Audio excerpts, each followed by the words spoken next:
Big news. మాజీ మంత్రి YCP నేత పేర్ని నాని దేవుడికే శటగోపం పెట్టారు. మచిలీపట్నంలోని శ్రీ రంగనాయక స్వామి దేవస్థానం భూములు స్వాహా చేశారని దేవాలయ పాలకవర్గం సభ్యులు జిల్లా కలెక్టర్కు ఫిర్యాదు చేశారు. జిల్లా కలెక్టరేట్లో జరిగిన మీకోసంలో కలెక్టర్ కార్యక్రమంలో పేర్ని నాని భూదందాపై రంగనాయక స్వామి దేవస్థానం పాలకవర్గ సభ్యులు ఫిర్యాదు చేశారు. పేర్ని నానిపై చర్యలు తీసుకోవాలని కలెక్టర్ను కోరారు. 2007లో కాంగ్రెస్ ఎమ్మెల్యేగా ఉన్న సమయంలో దేవస్థానం భూములను దొడ్డిదారిన దోచుకున్నారని ఆరోపించారు. పక్కా ప్లాన్ ప్రకారమే స్వామివారి భూములను స్వాహా చేస్తారని తెలిపారు.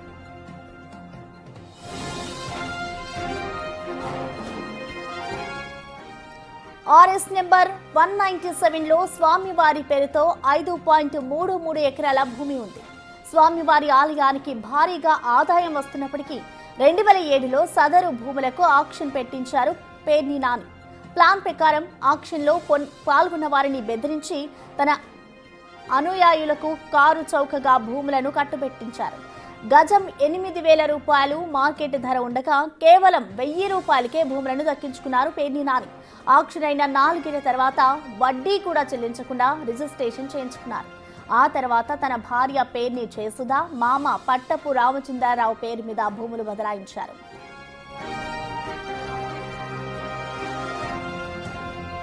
మరోవైపు పేర్ని నాని అవినీతిని కూటమి పార్టీల నేతలు ప్రశ్నిస్తున్నారు. పక్కా ప్లాన్ ప్రకారమే రంగనాయక స్వామి ఆలయ భూములను పేర్ని నాని దోచుకున్నాడని 6వ డివిజనల్ టీడీపీ ఇన్ఛార్జ్ దిలీప్ ఆరోపిస్తున్నారు. 2004లో ఎమ్మెల్యేగా ఎన్నికైన నాటి నుంచి ఆలయ భూములపై పేర్ని నాని కన్నేశారని ఆరోపించారు. 2007లో వేలంపాట నిర్వహించి 5.33 ఎకరాల భూమిని పేర్ని నాని తన అనుయాయులకు దోచిపెట్టాడని, ఆ తర్వాత తన భార్య, మామ పేరు మీదకు బదలాయించారని ఆరోపించారు. దీనిపై సమగ్ర విచారణ జరపాలని డిమాండ్ చేశారు. ఇటు పేర్ని నాని దోచుకున్న ఆలయ భూములను తిరిగి వెనక్కి తీసుకోవాలని టీడీపీ నేతలు డిమాండ్ చేస్తున్నారు.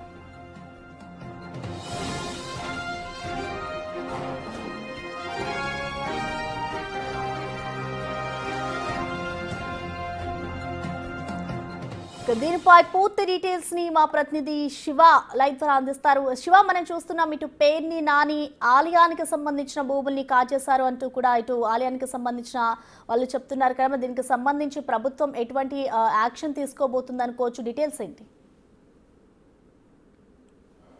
మొత్తం చూసుకునే ప్రశ్న ఆంధ్రప్రదేశ్లో మచిలీపట్నం ఇక్కడ భూములకు సంబంధించి కూడా నిన్న మొన్నటి వరకు కూడా టీడీపీ నేతలు గునుగుపాడు వెంకటేశ్వర ఆలయ భూములను లీజుకి ఇచ్చారని చెప్పి గందరగోళం చేశాడు మాజీ మంత్రి వైసీపీ నేత పేర్ని నాని. కానీ 2007లో రంగనాయక స్వామి ఆలయానికి సంబంధించి RS నెంబర్ 197 పేరుతో కూడా 5.3 ఎకరాల భూమిని కారు చౌకగా ఆయన అనుమతులకి కట్టబెట్టిన పరిస్థితి కనిపించింది. అప్పట్లో గజం దాదాపుగా 8,000 రూపాయలు ఉన్నప్పటికీ కేవలం గజం 1,000 రూపాయలకి సంబంధించి మాత్రమే ఆయన అనుమతులకి కట్టబెట్టిన ప్రయత్నం జరిగింది. ఆ తర్వాత ఆయన భార్య జయసుధ అలాగే ఆయన మామ పేరు మీద కూడా బదలాయిస్తూ కీలకమైన నిర్ణయం తీసుకున్నారు. 2004లో ఆయన ఎమ్మెల్యే అయిన దగ్గర నుంచి 2009 వరకు ఈ భూములపై పూర్తి స్థాయిలో ఫోకస్ పెట్టారు. 2007లో ఆక్షన్ వేయించి మరి ఈ భూములని తన అనుమతులకి కట్టబెట్టడంలో కీలకమైన పాత్ర పోషించారు. దీనికి సంబంధించిన టీడీపీ నేతలు పక్క ఆధారాలని, డాక్యుమెంట్స్ని, ఆ రోజు జరిగిన లావాదేవీలకు సంబంధించిన వివరాలను కూడా పూర్తి స్థాయిలో కూడా బహిర్గతం చేశారు. ఇప్పటికీ ఈ అంశానికి సంబంధించి జిల్లా కలెక్టర్ కార్యాలయంలో టీడీపీ నేతలు, కూటమి నేతలు ఫిర్యాదు చేశారు. పేర్ని నాని దేవాదాయానికి సంబంధించిన భూములని కబ్జా చేశారు, కారు చౌకగా కొనుగోలు చేశారు.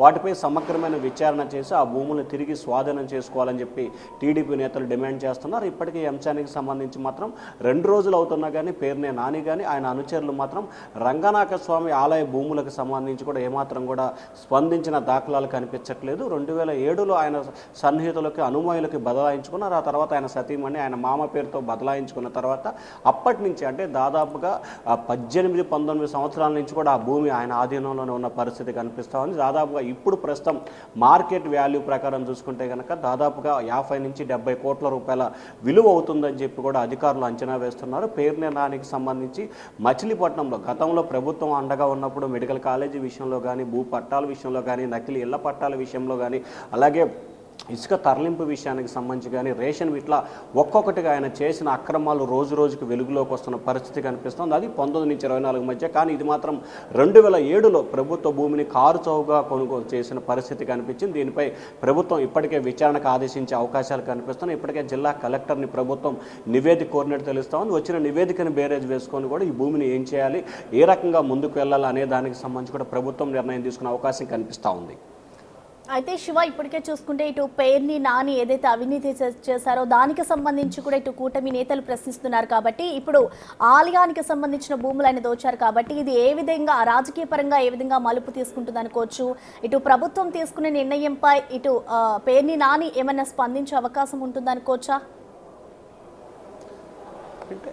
ఇప్పటికే ఈ అంశానికి సంబంధించి కూడా 2-3 రోజుల మించిగా వివాదం కొనసాగుతూ ఉంది. వెంకటేశ్వర స్వామి ఆలయానికి సంబంధించిన భూములని లీజుకి ఇచ్చిన అంశానికి సంబంధించి మాత్రం అటు మచిలీపట్నంలో ఇటు తాడేపల్లిలో వైఎస్ఆర్సీపీ ఆఫీసులో మీడియా సమావేశాలు పెట్టి మాట్లాడిన పేరునే నాని ఆయనపై వచ్చిన ఆధారాలతో వచ్చిన ఆరోపణలకు సంబంధించి 2-3 రోజులు గడుస్తున్నా వివరణ ఇచ్చే ప్రయత్నం అయితే చేయలేదు. ఈ నేపథ్యంలోనే స్థానిక టీడీపీ నేతలు మచిలీపట్నానికి సంబంధించిన టీడీపీ నేతలు జిల్లా కలెక్టర్కి ఫిర్యాదు చేశారు. నిన్న సోమవారం కావడంతో కూడా గ్రీవెన్సెల్లో కూడా ఫిర్యాదు చేశారు. దానికి సంబంధించి ప్రభుత్వం పూర్తి స్థాయిలో వివరాలు సేకరిస్తున్నట్టు తెలుస్తూ ఉంది.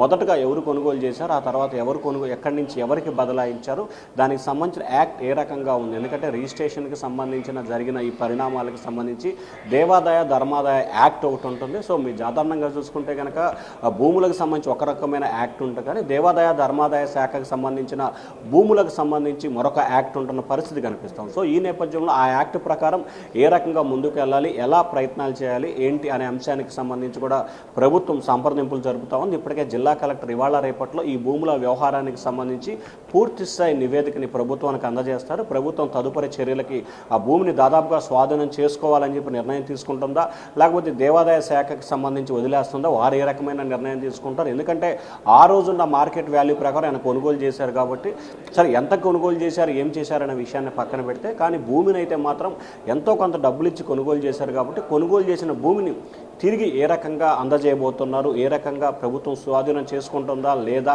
దీనిపై కోర్టుకు వెళ్ళి స్టే తీసుకుంటారా అనే అంశాలకు సంబంధించి క్లారిటీ రావాల్సిన పరిస్థితి కనిపిస్తూ ఉంది. ప్రస్తుతం దేవాదాయ సంబంధించిన అధికారులు ఇటు దసరా ఉత్సవాలు, ఇటు శ్రీశైలం బ్రహ్మోత్సవాలు తదితర అంశాల్లో బిజీగా ఉన్న నేపథ్యంలో జిల్లా కలెక్టర్ తీసుకునే నిర్ణయం ప్రస్తుతం కీలకంగా మారబోతా ఉంది. Thank you Shiva.